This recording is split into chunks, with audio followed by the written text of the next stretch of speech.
late 1960s and early 1970s, Northern California was gripped by fear. A serial killer was on the loose.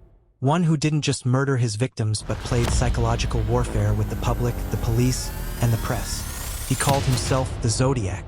The Zodiac's known killing spree began on December 20th, 1968, when teenagers Betty Lou Jensen and David Faraday were shot and killed while parked on a lover's lane near Vallejo, California.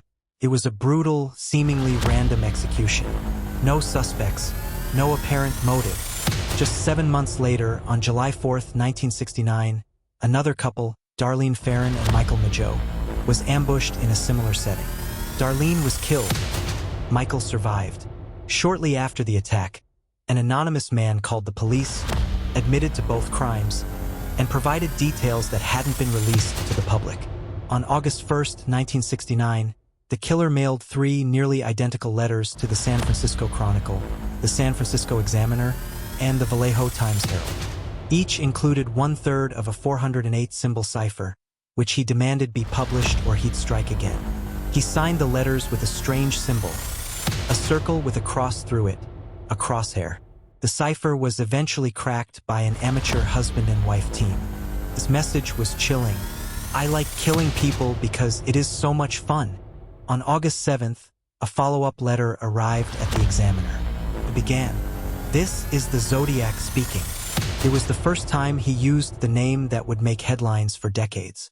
Over the next few years, more letters followed, some containing new ciphers, others taunting the police, and some threatening mass murder, including a plan to shoot schoolchildren as they exited buses.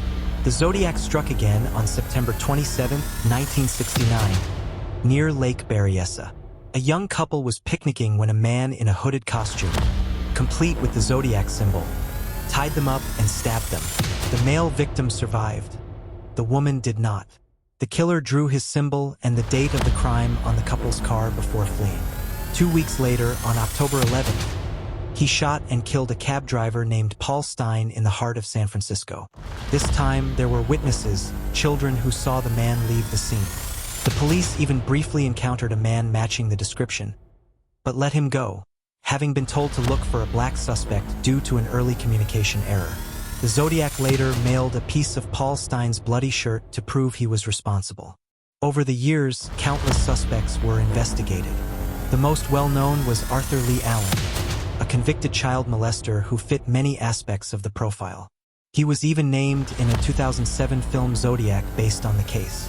But Allen was never officially charged. Handwriting and DNA evidence were inconclusive. In 2021, a group of independent investigators claimed the killer was Gary Francis Post, a man who died in 2018. They cited cryptic clues and matching scars. However, law enforcement has not officially confirmed this. The Zodiac's last confirmed letter was sent in 1974. In it, he mocked the movie The Exorcist and signed off with his symbol. After that, he disappeared, or at least the letters stopped. To this day, the Zodiac case remains unsolved.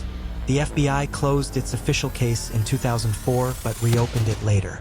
The San Francisco Police Department and others still consider it an open investigation.